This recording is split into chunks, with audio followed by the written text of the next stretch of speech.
Welcome back. People are popping in.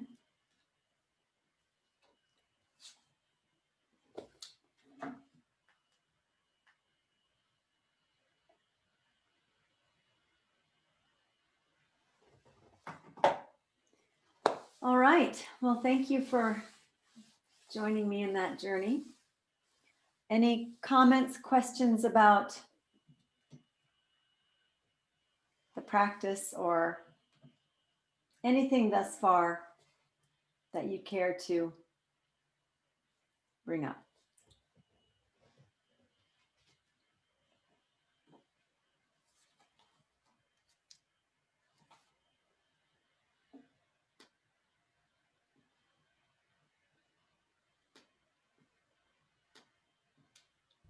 I had a question. Oh, sorry, Maria, you can go first. I was curious about the direction of the breath. Okay. And was it because we're like bringing things into the fire and then expelling them after they've digested? Is that the reason we inhaled down and exhaled up? Well, I will answer that question in a second, Anne. But will you ask me about your question? Is this a different breath for you, or is it something like? Yeah, I guess for me, I normally go the opposite direction. So for me, I was very conscious the whole time of, the direction of my breath.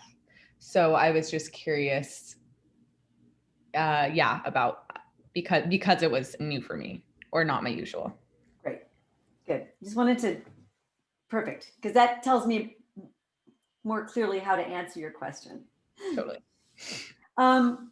There's a couple, I mean, you can breathe, there's limitless ways of breathing, right? And I don't know if maybe this is going to help, but I don't know if I can, maybe I'll just type it in the chat. I'm used to being a whiteboard girl, so I'm working that out. As I how to figure out my new now teaching too. So,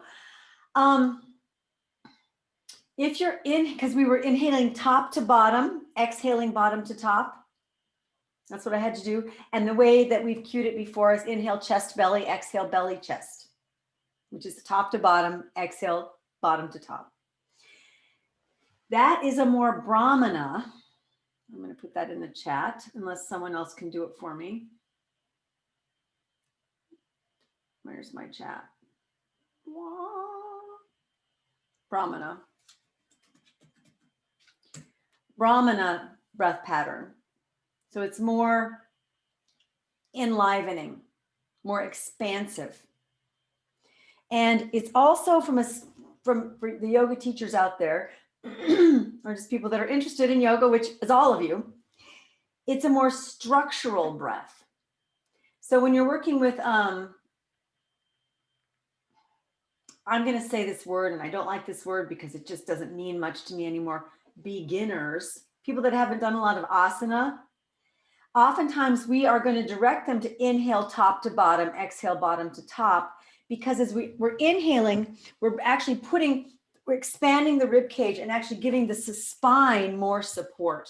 So from just a really basics level, when I talk about basics, from an anatomical level, to have people start to inhale top to bottom, we'll take that support from here, because that's how they're going to mostly feel them, and give them more support of their spine. Breathing in here, and then exhale bottom to top is going to have them activate the lower, which is going to be like cueing navel to the spine to give them more support during a forward bend or some movement. So it's a more structural breath in that way for teaching yoga asana, but in energetics way, it's more expansive. The focus is on expanding on the inhale. And it is the breath that you're bringing the prana in, and then yes, you're bringing apana up, which is going to be then a more fiery breath, which doesn't necessarily have to mean Brahmana, but it's going to be a breath that's going to pull that bottom reserve, the stuff. We talk about avidya, avidya, which is the non-knowledge. Of vidya means knowledge, and in front of it, the a in front of it means not or not knowledge. It would be the not knowledge, And I love the way Panaji says it, how vidya is like things that we know about or sense. And so avidya would be nonsense. I just love that. So, because, I mean, great, right? Just like, instead of saying ignorance, why don't you just call it nonsense? I mean, thank you, Panaji. That to me, that was worth the whole workshop I took from him back whenever that one was. It was beautiful. But my point being, well, where was I going with this? Now I'm just so excited about that moment in time. I actually forgot completely. Anybody have a clue? Help me or not? Great. Well, it happens to all of us. You were talking about navel to the spine, and then suddenly we were all Video. on a Thank video.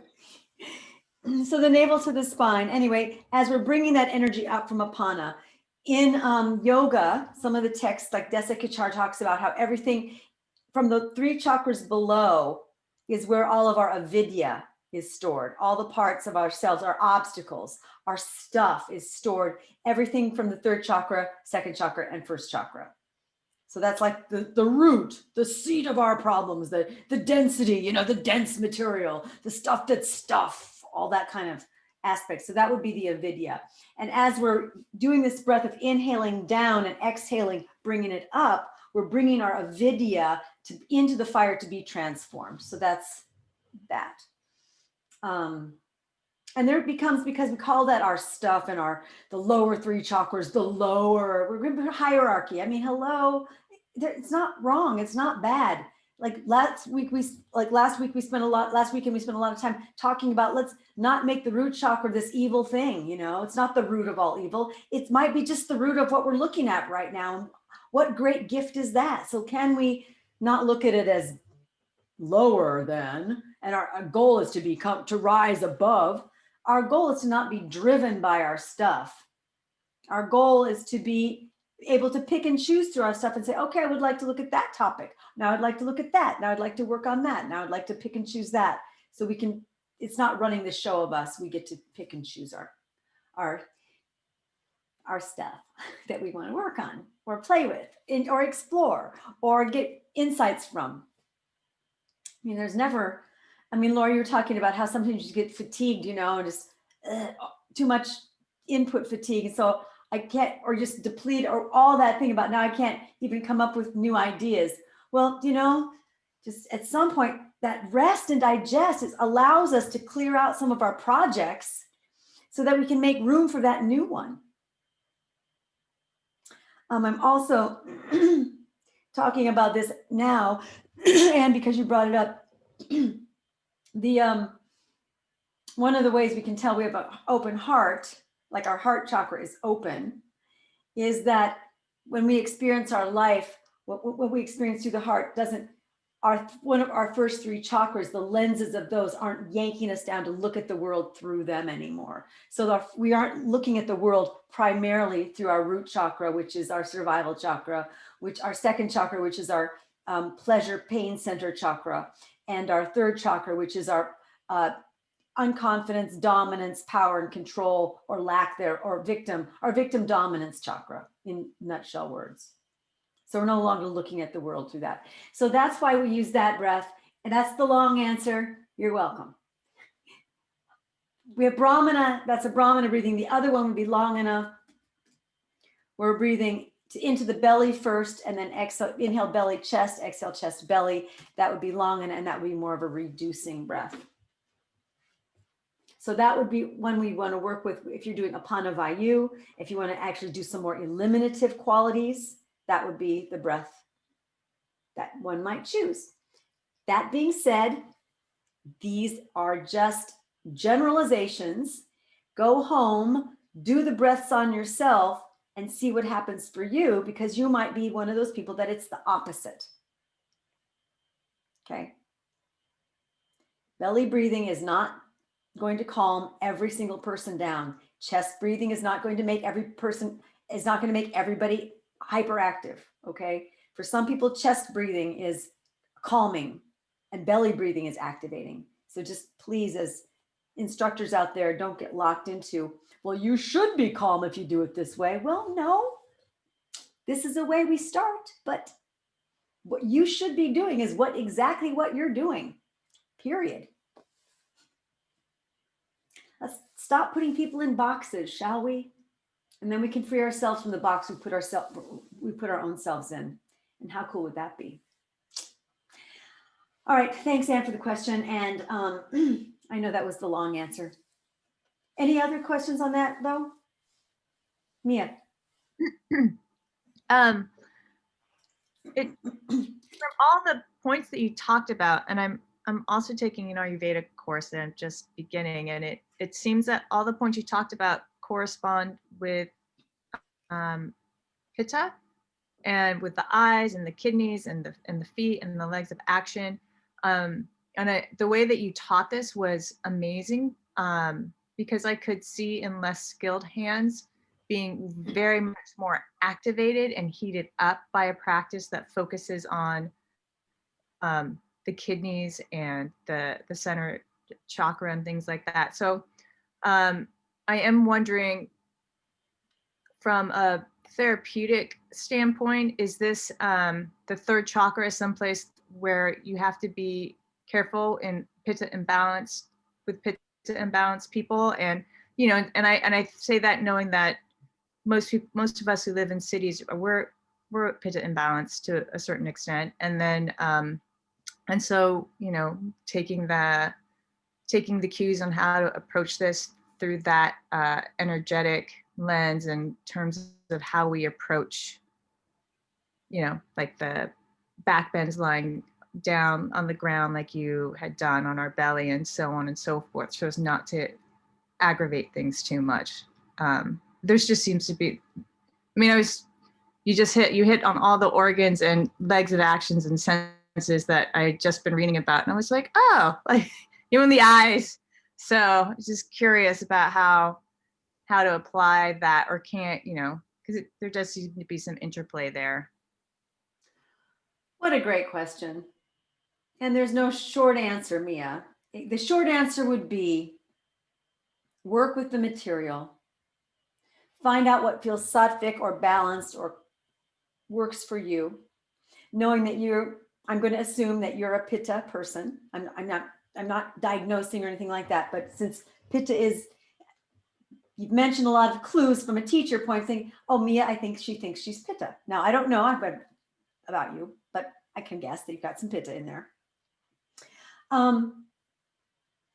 But so you're going to run it through your own unit and see what ways can I run it through for me that feel sattvic. Where are my entry points? Because it's limitless.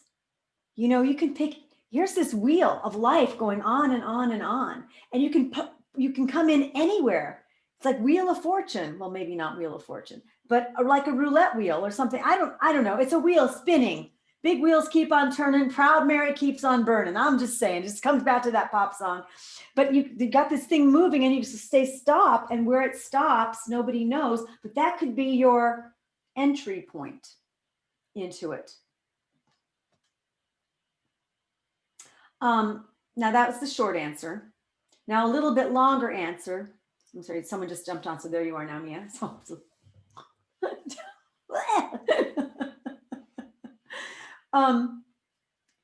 Is, how do I want to say this? I have the life experience, and I've studied over the course of my years since my early 20s, different disciplines, things that were available to me. And to me, one of my secret sauces, I think, and I've been told this through other students, is my ability to synthesize and bring together these different disciplines into a wholeness, into a tapestry that makes sense. And part of that is because my worldview and my personal mission, so to speak, is to be more inclusive and to bring out wholeness and not be so separate, like this discipline or do it right, or this is wrong. I'm not into right and wrong, as you well know by now. and judgment, as you know by now. So how can I bring in all the disciplines that I know to support? Now, we talked earlier, I'm not sure you were here yet, but we talked about adhikara and the this progression that is safest, that makes the most sense. And so when I teach, personally, I like to bring in other ways of seeing it. So it's not just through the lens of, let's just say, yoga. Because to me, that's it's a limited point of view, and it doesn't account for maybe a lot of pitta. And then it's simplistic because now it's almost like we know just enough to be dangerous and not enough to really know. Because it's maybe not a pitta, maybe it's a vata thing, and they've got already a strong fire, which we don't want to squelch, but they've got so much vata that there's just so much air fanning that flame.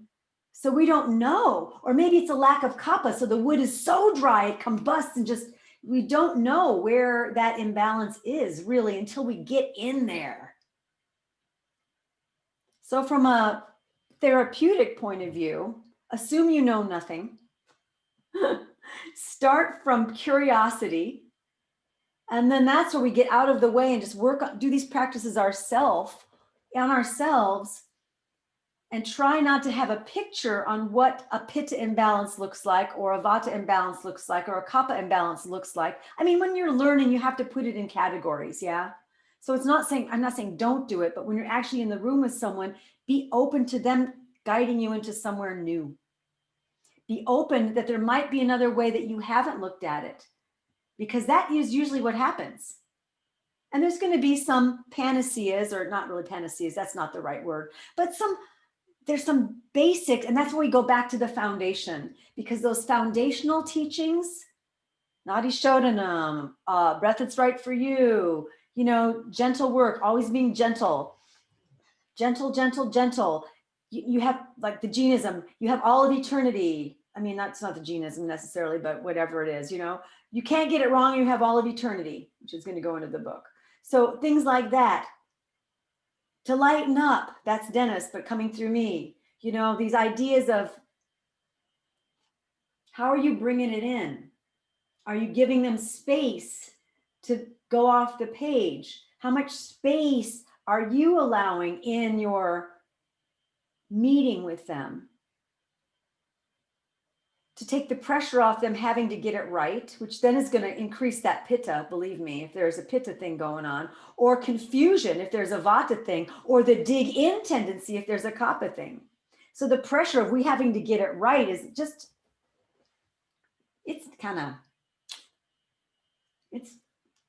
it's ingrained in a lot of us.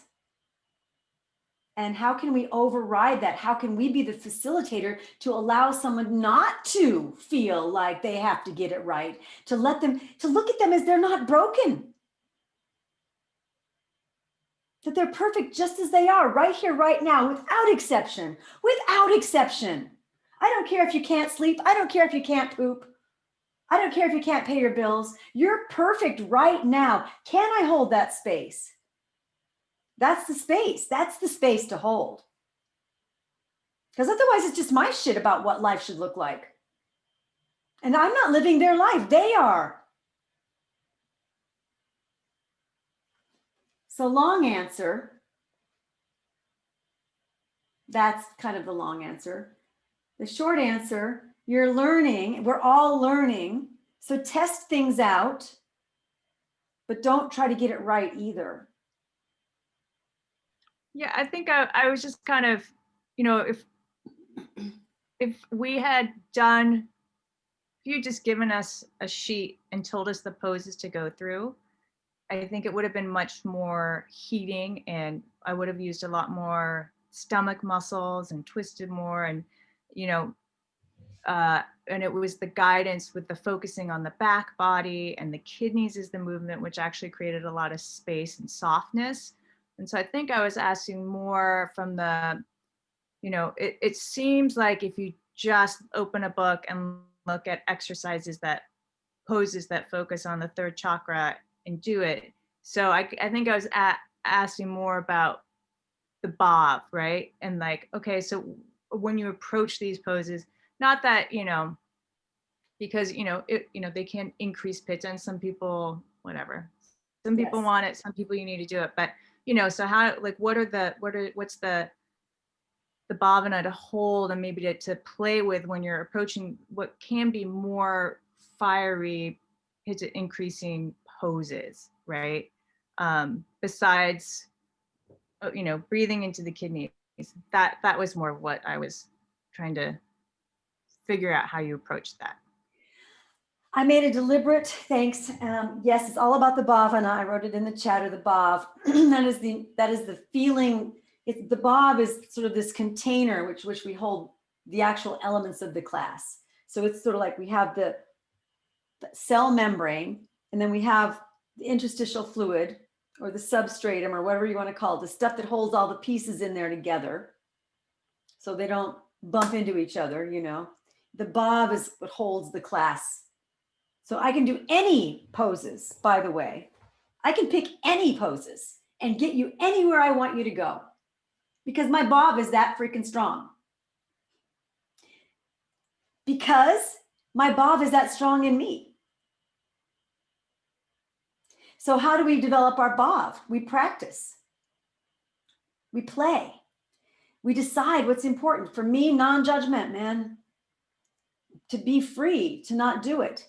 Now, in the past, I've taught this class, and it's one of the freedoms of us doing what we're doing now is I'm not sticking to curriculum, like yogic curriculum, because I've always wanted to bring in a lot more disciplines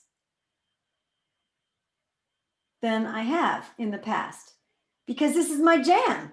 This is how I really teach in the real life, in the real world.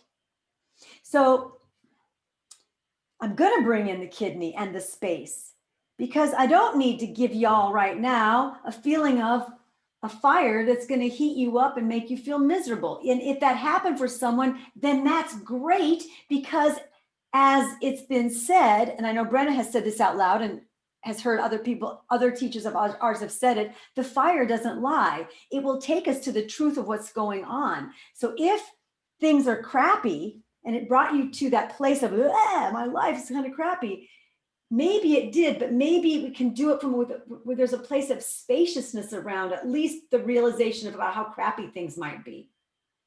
So always allowing for more spaciousness. And then Mia, for me, a lot of it has just been embodying the other disciplines, you know, and not just counting on yoga asana and the teachings of yoga teachers that I've had to have the big answers, because I haven't found that to be true for me. For those that are finding that it's true for them, please go, because, you know, 8 billion people, 8 billion paths. So there are going to be some people that lock into those things and say, this is my answer. But I want to hold space for all the answers. So I'm going to bring as spacious to a Bhav as I possibly can.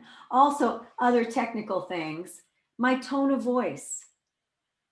How do I hold the space with my voice?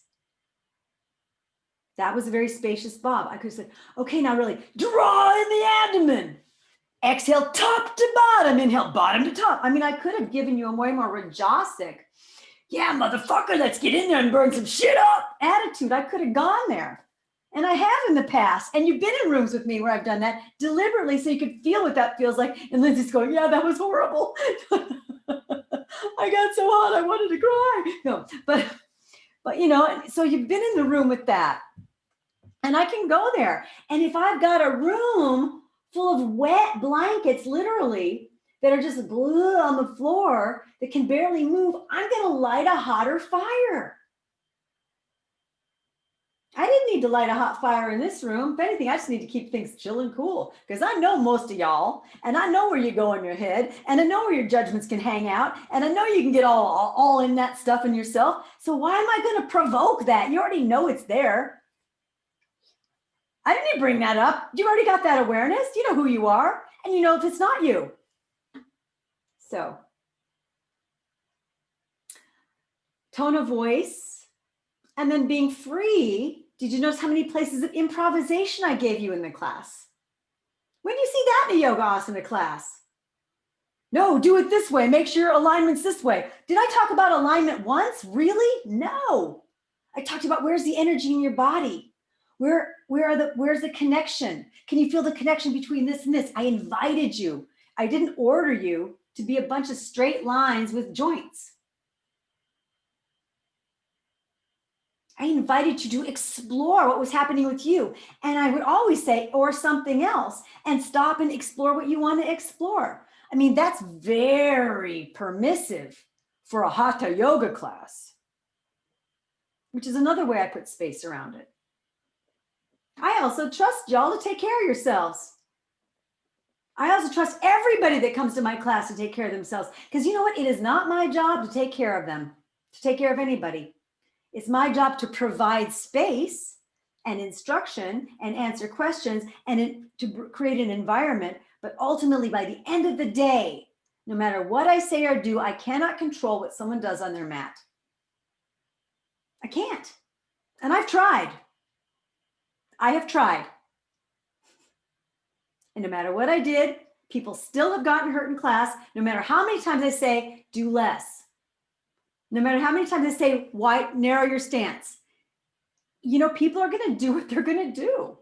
You might have noticed that in relationships. I'm just saying, why would it be any different on the mat?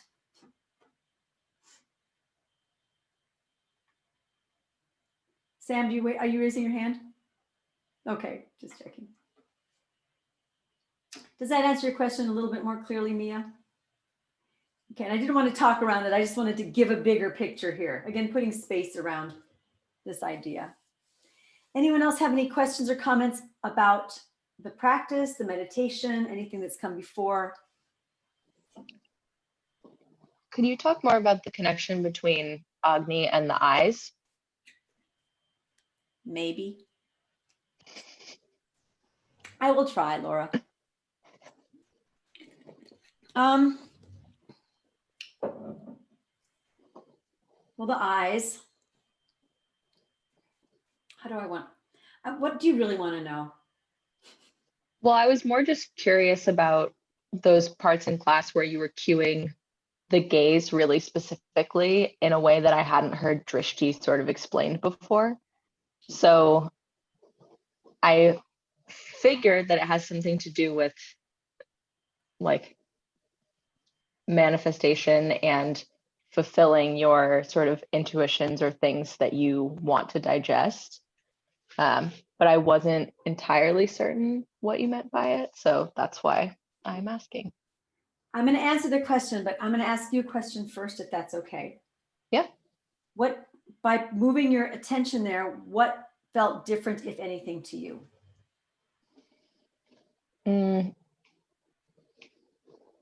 I think I felt more present, like I was actually in the room, whereas typically with Drishti, it's like take the focus out from behind your eyes. All of your attention is internal. The external world is there, but you're not holding on to it. And there's sort of this wall up between like, okay, I'm inside, like my eyes are open, but I'm inside, versus this was more like, it doesn't really matter what's inside and outside. I can do both things at the same time. Great. Thanks. That I wanted everyone to hear. I mean, if that, you could have said anything, but to hear how a person has perceived the instruction is really important as a way to start talking about that question. So a couple of things. One is you might have remembered, there's a lot to that question. And I'm going to answer as much as I possibly can without going off. And please, you know, I'm thinking maybe if start putting in the reaction thing, if I need to shut up, just, you know, because might go on and on about this, who knows. There should, you know, one of the reaction icons should be a hook with the, it's like, okay, enough. So, okay, the eyes. I cued it really early on when we were on all fours. I'm going to go onto my mat so you can maybe see me.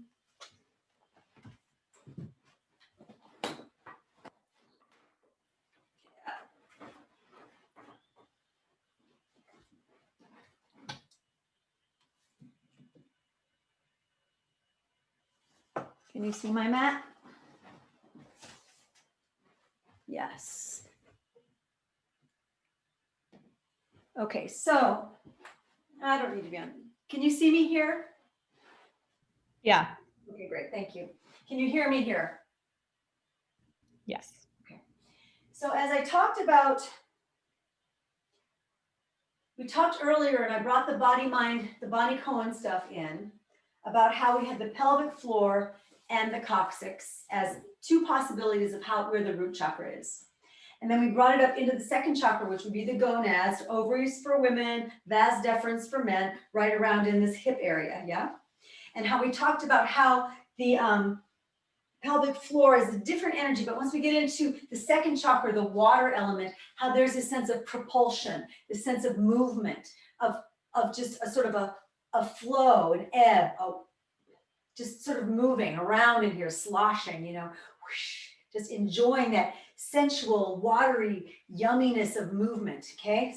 There's a propulsion like a jellyfish going through the sea. It doesn't really have a direction, it just sort of moves, kind of moves, kind of moves. That's kind of our second chakra, is that jellyfish. Poof, poof, all right? And when we get up into the adrenals, that would be the kidney adrenal energy. Now we're starting to have a direction. So this propulsion is going to take us somewhere. It's going to take us somewhere. It's not going to just be moving. It's going to have a direction. Yeah. And that adrenal energy comes through the eyes, because from a developmental point of view, when the baby is moving through their developmental patterns, at some point it's the eyes that makes them move forward. They've learned to walk, not just because they're feeling their body, their drishti's back, going, ooh, I'm feeling my limbs, this is awesome. No, babies don't care about that. They don't care about feeling their limbs. They already did that down here on the floor. They went, I'm feeling my limbs, I'm looking at my toe. This is my time, I'm feeling my limbs and figuring my body and my front body, back body. But by the time they're ready to do something like reach, it's the eyes, they want something. It's motivated.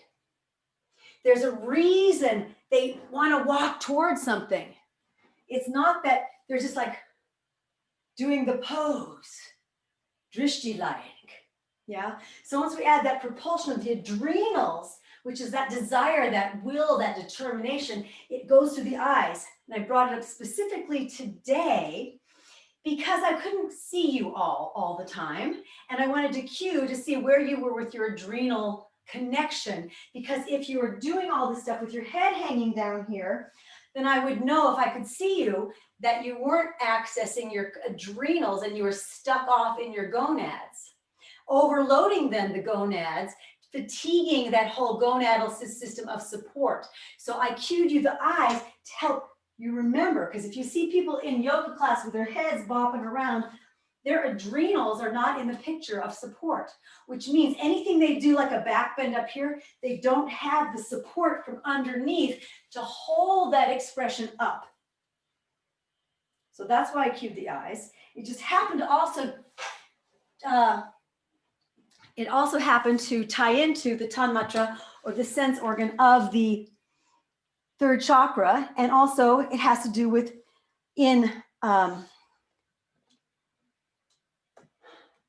traditional Chinese medicine, the eyes work with the liver and the kid. So that's why I cued the eyes. And then there's a idea, because it's really about your will, your manifestation, and how clearly do you see where you're going, literally. And then because the eyes are going to help you if you can see. If you can't see, it's a different thing. Your eyes are something else then, yeah? This is assuming eyes, you can see through them. Otherwise, you've got other senses like hearing and other types of senses. So it's not like it's only eyes, but in this case, eyes are what take you into that thing. Now, a baby that can't see, they're going to be more, their eyes will be their ears and different senses, but there's still that sense of connection to the movement, connection. Where am I going? Instead of I'm just slooping around here in the water. I go somewhere. Laura, did that answer your question at all?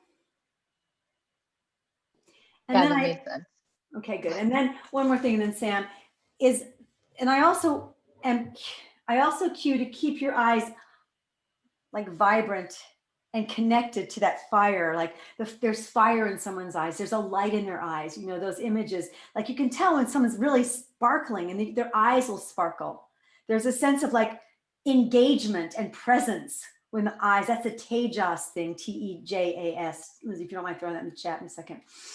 There's a tejas, there's a light there. There's a charisma there.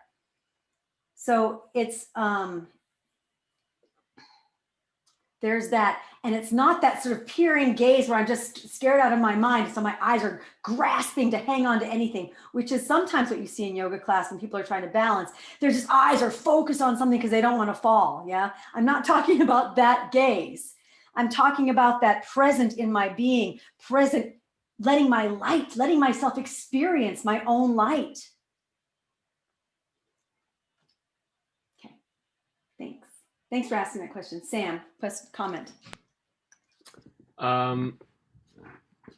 Something came to mind, which is, what do you think about the connection of people's eyes being glued to screens all day and maybe them having some adrenal fatigue as a result of that? And what would be a remedy insofar as like yoga for the eyes? Or how would you integrate working with the eyes if somebody's adrenally fatigued? Well, great question. I love it. First of all, adrenal fatigue happened way before COVID and looking at screens. So there's a whole other level of adrenal fatigue. But if you think about looking at a screen with adrenal fatigue, what is my body posture as I'm sitting at my screen? You know, I'm leaning right into my adrenals, right? So part of it, I mean, one thing you can just do, like put cucumbers on your eyes, or just rub your thing and give yourself eye baths, or the simple down and dirty is take your glasses off and go see something in distance, get away from the screen, wear blue blockers, all the low hanging fruit that's out there, do all that. And then when you're doing your practice, how are you doing it? How are you bathing and how are you helping your adrenals? Because if your adrenals are fatigued and you're not bringing in the other systems like the gonads or the support from the thoracobody or the heart center to help support that in a different way, if you're not feeling the connection from my uppers to my lowers, it's just going to dump into my adrenals. And I use that word deliberately. Don't let your fire break your back. Break in the back. Yeah. Because here with that, anytime we kind of we sink here and slunk into the adrenals here, we're just hammering on our fire there, which it's not a supported fire now. It's just like, and then it needs to crank up more to get that weight off of it. So we're taxing it. The less balanced we are, the more one piece of us is going to have to do more than it was designed to do. So live a balanced life, get one of those mats that has copper in it. So you put your feet on it so you can ground while you're at your computer, all the low hanging fruit, do all that. And then whatever you need to do for yourself to keep that adrenal place happy. And that wouldn't be anything I can specifically say until I knew what the person's habits are and what their magnetic attraction is to crunching into their adrenals. But hydration for sure. And then looking at the nervous system, stimulating the parasympathetic nervous system would be really important. Making sure there's a nice balance between just the right amount of activity for that unique being so that they can burn some of that adrenaline off and use it, which would be like getting engaged and not just glazing out at the screen, but getting engaged with something. And then doing things like yoga nidra or meditation. So you're allowing yourself to feel your energy, your prana, bring that gaze inward.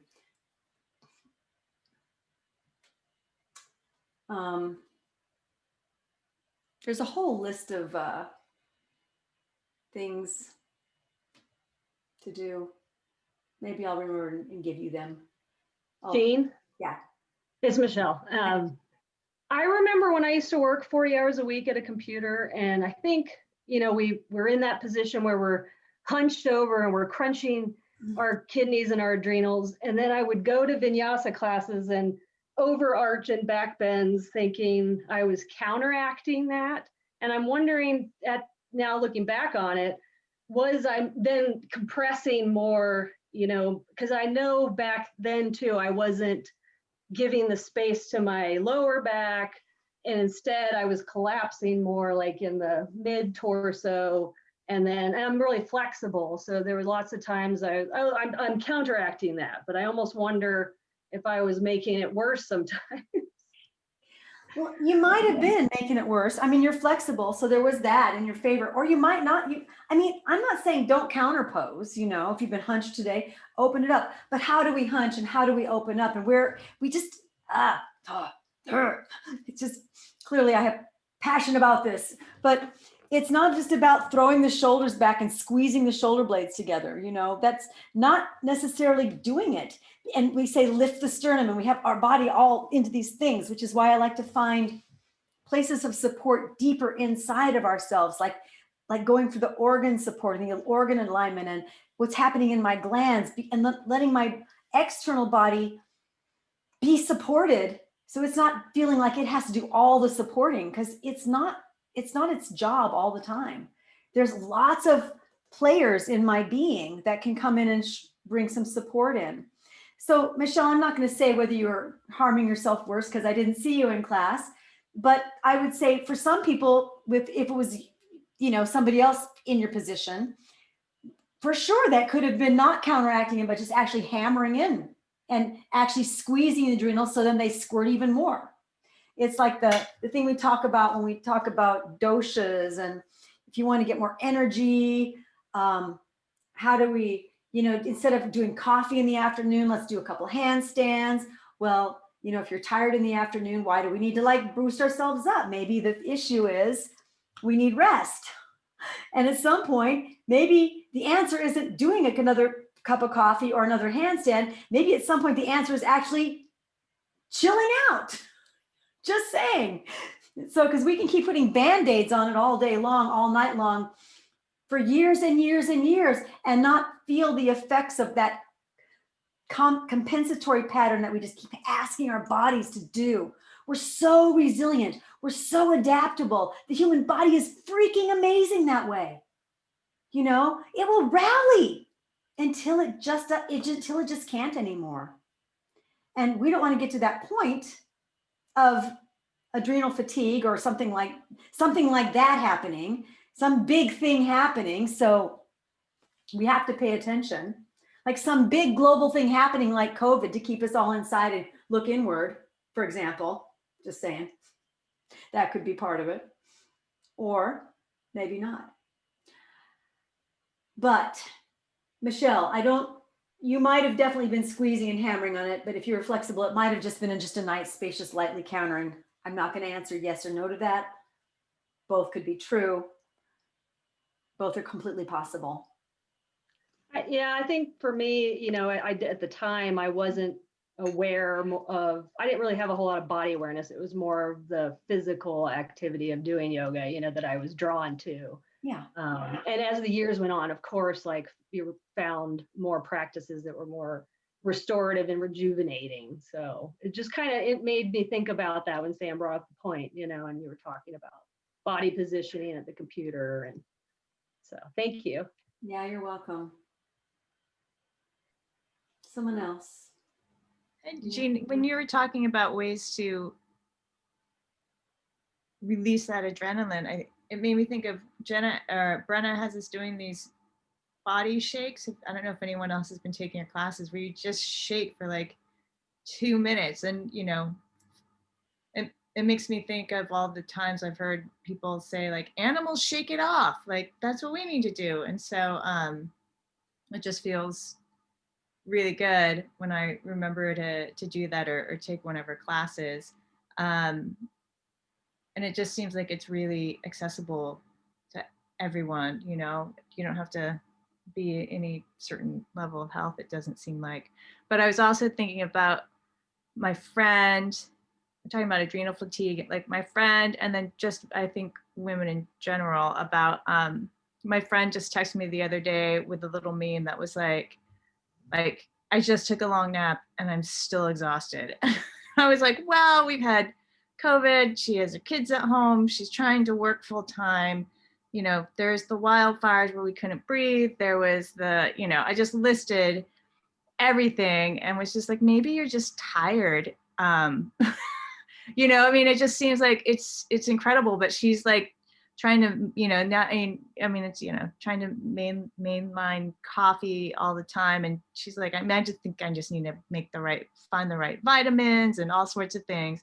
But then I also think like, you know, how with women, I know like, you know, right before a period, our hormones are at the lowest, we get exhausted, you know, plus everything on top of that. Is that helpful to us? Because, you know, we kind of do have to slow down and maybe reassess, or, you know, is it something, I mean, I guess it's all individual, but is it also something where like, it just makes it that much harder if you're trying to go out and function in the world, I don't know.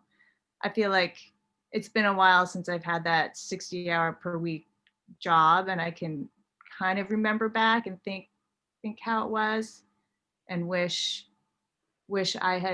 someone had told me then, like, you know, you're just tired and you just need to slow down. Anyway. Yeah.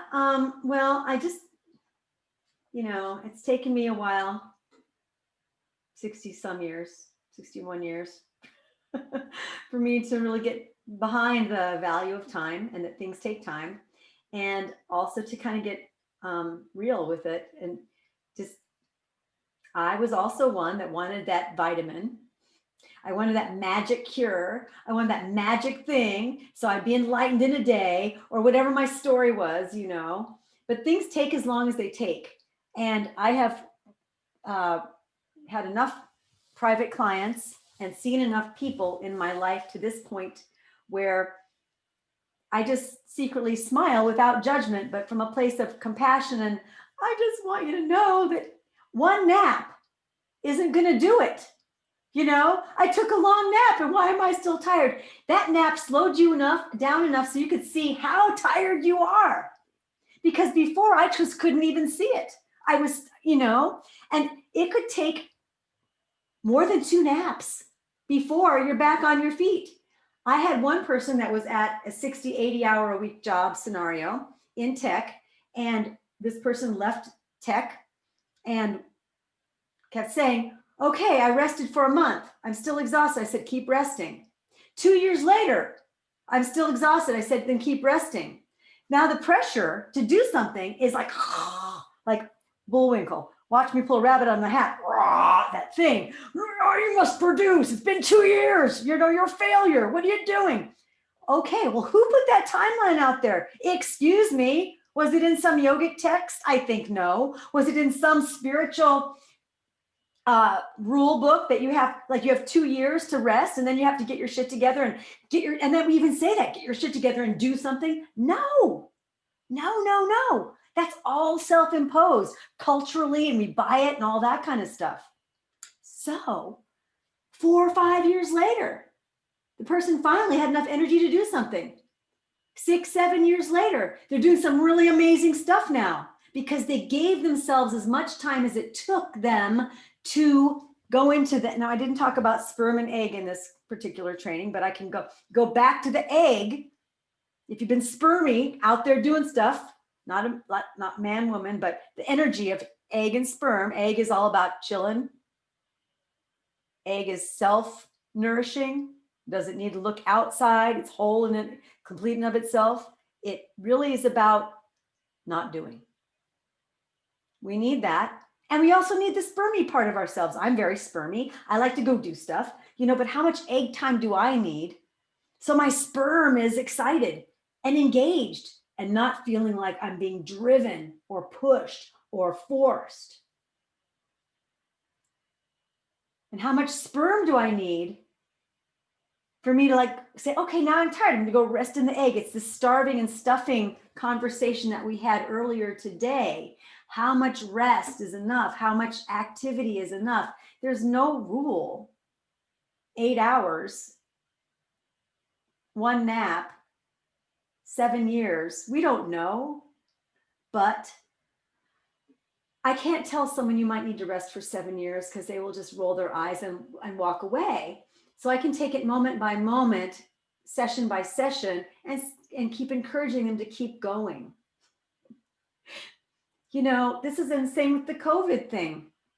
I mean, Lizzie, you were telling us earlier how you were having COVID fatigue, and how can I stay with this place of not knowing? I can't tell you how long things are going to take, but probably it's going to be longer than you think. Just assume things are going to take longer than your brain thinks, especially now, because we think things happen so fast because so many things do happen so fast. They just do. But you know what? Not everything are those things. Thank goodness you have 9 months to grow a baby. Let's say you're pregnant, and then the next morning you wake up 9 months pregnant. Do you know how your back would feel? Like a motherfucker. I mean, oh my God, what? All that weight in your body? You just wouldn't know what to do. You have 9 months for your body to figure out this weight change, this different center of gravity. You have 9 months to figure out that your life is different. You have 9 months to get ready for the fact that you will never be the same. You have 9 months to wrap yourself around that something big is happening. Something's happening here. What it is ain't exactly clear. There's a button in the oven right there and telling me I've got to beware. So this baby's going to come out at some point. Your life is going to be different. You have 9 months to kind of get real with that. Thank goodness things take time. We don't know what we're being prepared for. We don't know what the end game of this COVID is.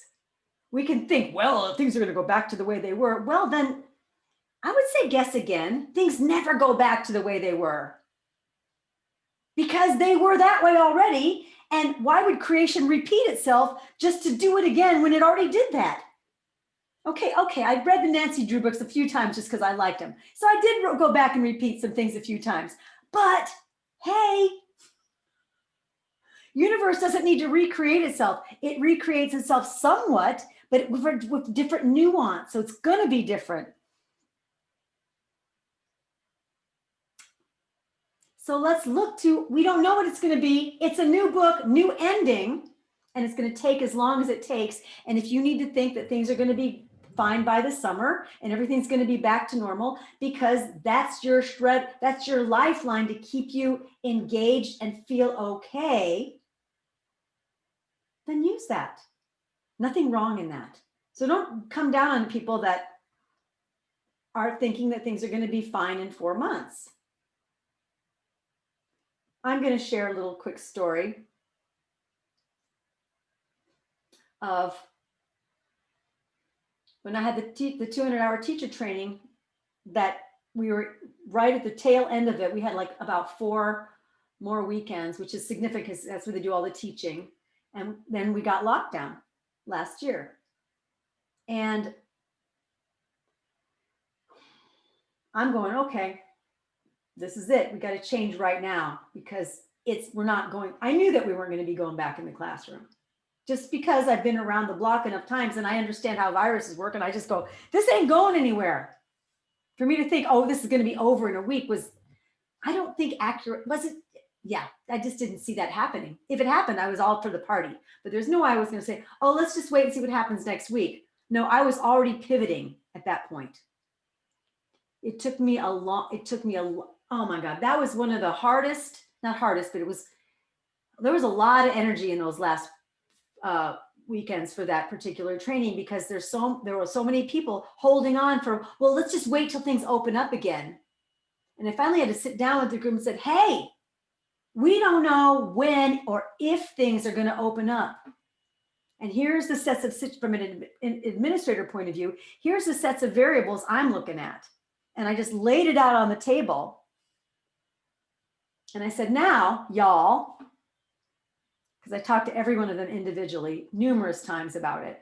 That was, my ear was falling off half the time. But that's fine because that's what was going on, yeah? Part of the job. But at some point, I talked to them all, laid it out, and I said, now you all get together and have consensus, and I will go with whatever you want to do. But these are the variables. This is what I'm willing to do out of these particular scenarios. You come up with it, but everybody must agree. This is not going to work if one person can't do it, because I promised this training to have this result and this type of scenario. And so you can't vote one person out because they don't agree. Well, they came to consensus and we finished the training. But we never met in person again, of course. You know, people are asking me for this training coming up. Well, in the summer, will we be able to do in-person classes? I'm not going to say yes and I'm not going to say no because we're so out of present moment. I can't answer that question. So I'm going to say I'm not saying either, but we will be doing what is, I do take a conservative approach. Otherwise, I'm being very exclusive and only letting the people that feel young and able and healthy to participate. And it's not, Shri Yoga is not an exclusive tenet. You know, we believe in inclusivity. So I know I got off on that, but felt it was important. So yes, things take time. It may be more than a nap. It may be more than 2 naps.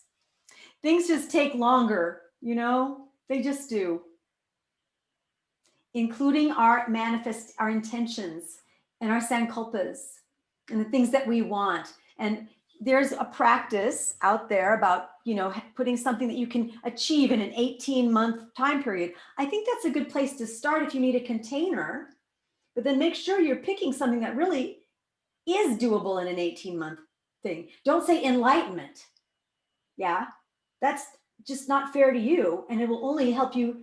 It will only add to yourself, your doubt about the practices, and it will add to your doubt about your ability and your worthiness. If you're going to put a timeline around something, make sure that it is really doable. And then give yourself to be that case that doesn't do it in the 18 months. Doesn't mean your effort was wasted. Doesn't mean you're not worthy. Doesn't mean you did it wrong. Because sometimes things take longer. Enlightenment is not a checklist, and you just don't check everything off the box and have a result. That might have been somebody else's checklist, but not yours, because you didn't have the checklist. And if you had the checklist, you wouldn't be worried about it because you already know what's on your list and you do those things.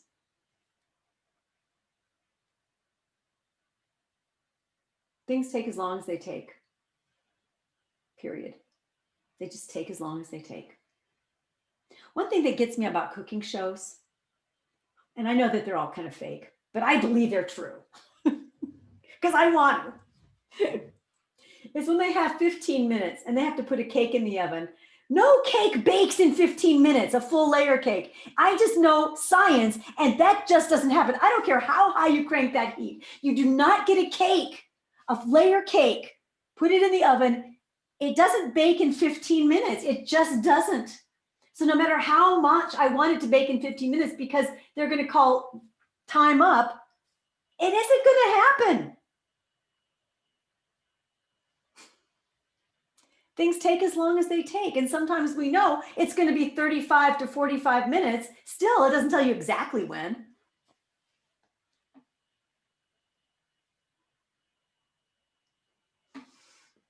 So here we are for the party. Let's enjoy the ride. I'm just saying. Have some kombucha if you like kombucha. Join me. What else? Anyone else?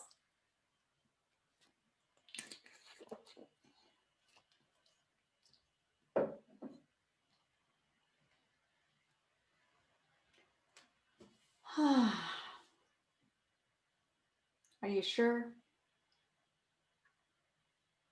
I just had something really short. I know I already talked, but when you were talking about the eye thing, it's funny because I was like, oh, remember to tell Jean this. I looked at myself on the break in the bathroom mirror and I was like, wow, your eyes look so bright. Like like I noticed it. And I thought that was really cool. So I just wanted to share that.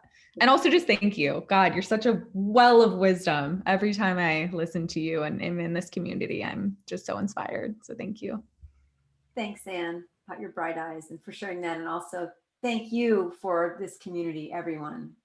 Thank you. So we share this space. I mean, you're as much a part of it as what's coming out of me. Whoops, that was me knocking over my camera. Bonk. I'm snorting.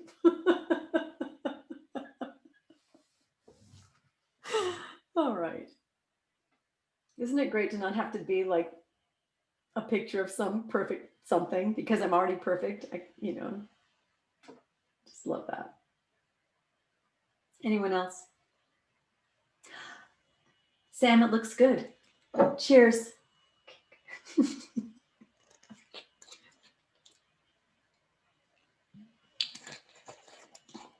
All right, let me wrap it up. Pure love kombucha, by the way. Oh, I love that one.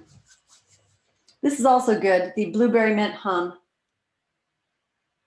But I love the pure love too. Yes, I like the sweet ones. I like the ones that don't taste like kombucha. All right, so today we did a very spacious practice on the navel center, navel radiation. Did you all feel that connection between the belly and the limbs? Because tomorrow we're going to do navel center, but have a different way of being in the navel center. So remember that star, because I'm going to put it on the board tomorrow. The meditation that we did, Sam, what was the name of that meditation that we did at the end? Were you here for that? Buddhishita?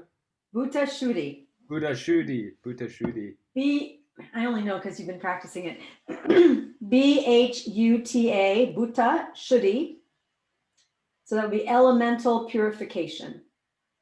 So we went up through the chakras with the bija mantra, the kundalini. And then we did some pranayama. First round of pranayama into the right. It was with the bija mantra of everything taking place in the heart center, pulling it up into the heart center, pulling in all the obstacles with yum, drying it out, taking the life-giving supportive moisture away, exhaling it out through the left. Bring it in, inhale through the left, sorry. Hold, yum, yum, yum, dry, dry, dry, exhale out through the right, have all that stuff ready to go. Now it's kindling. Then inhale through the right with the bija mantra for fire, rum, rum, rum, rum, hold it, burn, burn, burn, obstacle, obstacle, obstacle, purify, purify, purify, and exhale out of the left, all the ash, all the remnants, all the stuff that's caused you pain, all the stuff you're ready to let go of, known and unknown. So sometimes we try to drive the bus like, this is what I'm working on. Yeah, you can put that in there, but also be aware that there's going to be forces that you aren't aware of that are also going to be dealt with. You don't have to know everything. Okay. And then the last time in through the left, down through now the crown, that nectar of your divine essence, that yummy elixir of self-knowledge and divine inspirations that rains down into all those tissues, fills those spaces where that stuff was burned out, rehydrating you, replenishing you with a deeper level of awareness, a deeper level of wisdom, calming some of the raw nerve endings, calming some of that racing mind, calming some of those things that just keep trying to drive the bus of your mind. And then you bring your kundalini energy back down to the top of the head, replacing through each one of the chakras, curling it back down at the base below the spine. We'll talk more about that particular visual tomorrow. And then you're in a place to do your meditation. Whatever your meditation is, just sitting and being with yourself in your clarity, in your quiet. Maybe you have a mantra that you use. That would be the time if it starts to bubble up to use it. Any affirmations, etc., etc. We will talk more about that, but that is the big meditation practice that goes along with this particular module. And we're going to do it again tomorrow because I want you to have another round on it. And this will be, no, it's not Dark Man of Sin. Thanks, Mia. That's a different one. It's different. I guess Bhuta, I guess that's not element, that's Tattva. Thank you for saying that because that made me translate better. It's a little late in the day for me too. Bhuta would be like ghost. So all those unseen forces, purification. So it's more like ghost purification instead of Tattva, which would be the elements. So thank you for saying that, asking me that question. So it may not be elemental purification, more like, I'll figure out a more articulate way, but time is upon me and I'm running out of words. Believe it or not. I'm running out of words. How could that possibly be? Jean, do you have that breathing cycle written somewhere? You will get it. Get that? Okay. Yeah. That will be emailed to you and also posted on the page. So you will all get a copy of Bhuta Shuddhi for your own personal practice, because that's going to be one of the practices I'm going to encourage you to do from this weekend to our final weekend, and see if you can do that every day for about a month and see how it affects you. It is a little bit lengthy, I know, but once you get facile at it, it can be quicker, but it might take longer because things just take as long as they take. Do your best. It's a nice one to do for a 30 or 40 day practice to see what it does. Sam, you've done it for 40 days and more.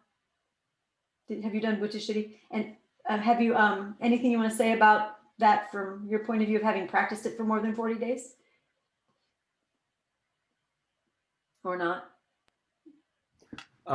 Just it's the more you do it, the easier it is to connect to the movement and the centers and that flow. Okay. It's easier to resonate with each section and feel movement. Great. Well, I'm happy that you know it now. And so now when you practice it for the next 30 days, it's going to be not like about learning a technique. It's going to be about really seeing what that technique, the transformational qualities that it can bring. So I'm excited. If anybody else has done this practice, which some of you might have been introduced to it already, then great, we'll do it again. Okay, anything else? Thank you all so much for being here. It's my honor, my privilege. We use the same link tomorrow. I'll see you tomorrow at 11.